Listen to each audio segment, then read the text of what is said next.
San Francisco's Ferry Building is not only considered a gateway to the city, it's also a place where you'll find a lot of local vendors, restaurants, and shops, many of them incredibly unique. But now there is a little bit of concern among more than the 50 local business owners who occupy that space because, as we've reported, there are plans to raise the Ferry Building by as much as 7 feet. They're doing that to combat sea level rise. And as Kenny Choi shows us, now some business owners are wondering what this means for them down the line.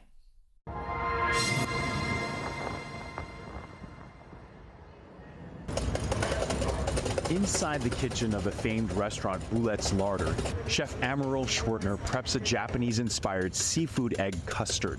It's made with slipjack tuna and beautiful wakame seaweed. Her take on chawanmushi is one of her favorites. We'll be poaching some scallops and using that as a garnish. So it's a lovely first course seafood dish, quite delicate but full of flavor.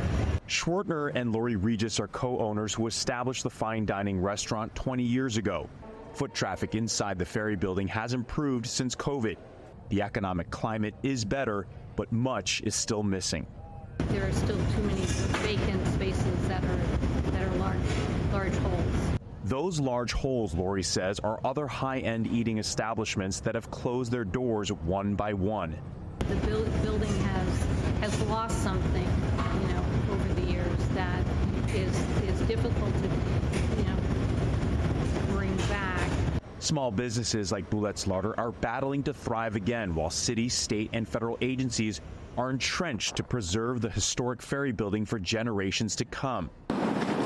King tides, climate experts predict, will only become more frequent in the coming decades, offering a glimpse of what's ahead if nothing is done.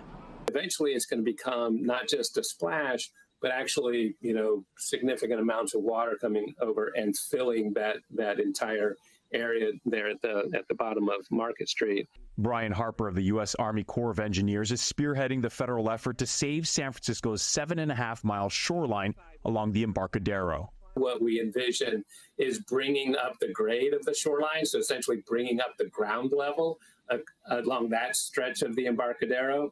And that would mean also raising the adjacent wharves and the buildings themselves. If and when buildings will be raised to combat sea level rise is uncertain. U.S. Congress must approve the USACE's current study, estimated to be completed in late 2025 or 26. Business owners like Regis are deeply concerned about the future of a vibrant shoreline, but can't focus heavily on looming decisions that are out of their hands.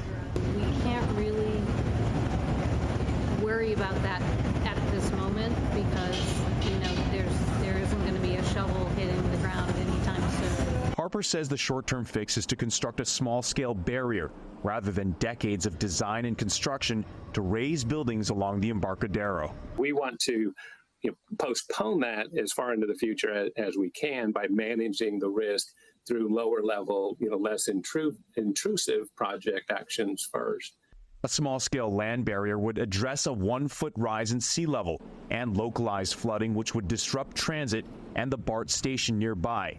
The Port of San Francisco has been working closely with Hudson Properties, which is a long-term lessee of the city's Ferry Building.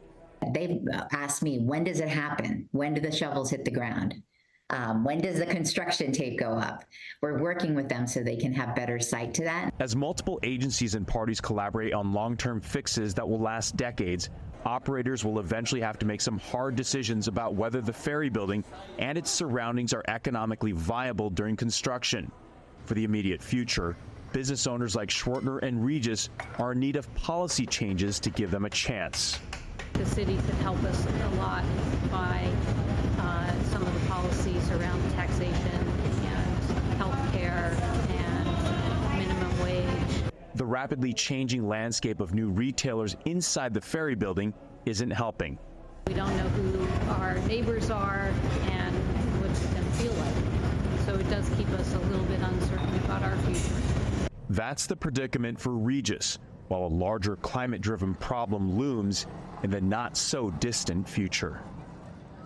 Hudson Pacific Properties has some objections. They declined an on-camera interview, but they did issue the statement that reads in part, "We also urge the Corps and the Port to confer with and take into consideration the very real concern of the stakeholders along the waterfront that this plan intended to save the waterfront could instead cause its early demise if not undertaken in a more cautious and incremental fashion."